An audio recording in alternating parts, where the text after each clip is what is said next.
Russia వచ్చి బీచ్‌కి వెళ్ళకంట ఉండాలంటే నా వల్ల అయితే అస్సలు కాదు. ఈరోజైతే గట్టిగా ఫిక్స్ అయిపోయాను బీచ్‌కి వెళ్తానని. నేను మా వోడైతే బ్యాగ్‌లో బట్టలు సర్దుకొనైతే బీచ్‌కైతే వచ్చేసాము. ఈ బీచ్ పేరు జెలినో డ్రెక్స్. మేముండే అపార్ట్మెంట్ నుండి మాకు దగ్గరలో ఉండే బీచ్ ఇది. దగ్గరంటే కనీసం ఒక 3 గంటలు తోవ అయితే అవుతది.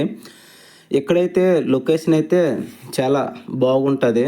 మనకి బీచ్ అనేసరికి అందరికి గుర్తొచ్చేదేంటి? అలలు. అసలు ఇక్కడ బీచ్ అన్నామే గానీ అసలు అలలనేవి లేవు. ఎందుకంటే ఆ మధ్యలో లైన్స్ ఉన్నాయి కాబట్టి అలలొచ్చే ఛాన్స్ అయితే అస్సలుండదు. అలాగేయడం కూడా చాలా బెటరు.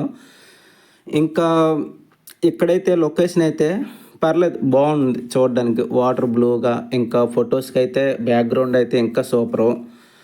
మొత్తానికైతే నేను మా వోడైతే అసలు అలలొచ్చుంటే అలా గెంతేసి ఎంజాయ్ చేసి వెళ్ళేవాళ్ళం అనుకున్నాము. బట్ అలలు రాలేదు కాబట్టి జస్ట్ తిరుక్కొనైతే రూమ్‌కైతే వెళ్ళిపోయాము.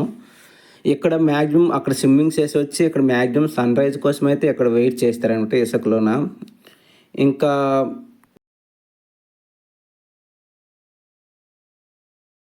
బీచ్‌లో అలా తిరుగుతుండగైతే మన తెలుగోళ్ళైతే సడన్‌లీ సర్ప్రైజ్ అయితే ఇచ్చారు. ఒక దేశం నుండి ఇంకొక దేశం వెళ్ళామంటే అక్కడ మన తెలుగోళ్ళు కనిపిస్తే చాలు అదొక హ్యాపీనెస్ అనమాట.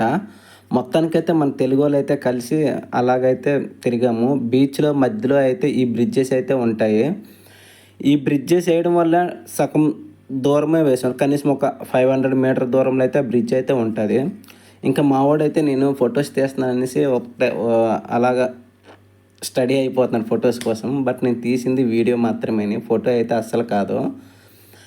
ఇంకా ఈ బ్రిడ్జ్ అయితే మ్యాక్సిమం ఎక్కడైతే చిన్న పిల్లలు కూడా ఫిష్ క్యాచింగ్ చేస్తున్నారు. చేపలు పడుతున్నారనమాట. మేము వెళ్ళేసరికైతే ఇప్పటి వరకైతే ఎవరి దగ్గర అసలు చేపలనేవి లేవు. బట్ ఎప్పటి నుంచి పడుతున్నారో ఏంటో అసలు ఇక్కడ ఉండవు కూడా అనేసి అయితే నాకైతే అనిపిస్తుంది.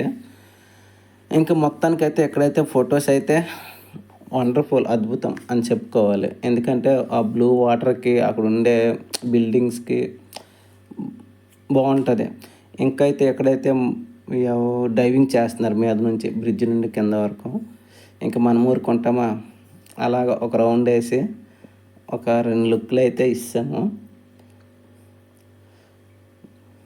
ఇంకా ఫైనల్ అయితే మేమొచ్చేసరికైతే ఇక్కడ కనిపిస్తున్నారు కదా! ఇతనైతే మన ఇండియా వచ్చారంట. గుజరాత్ వెళ్ళి ద్వారకా మొత్తం ఆల్మోస్ట్ టెంపుల్స్ మొత్తం తిరిగానని చెప్తున్నాడు. పర్లేదు హిందీ కొంచెం వచ్చు.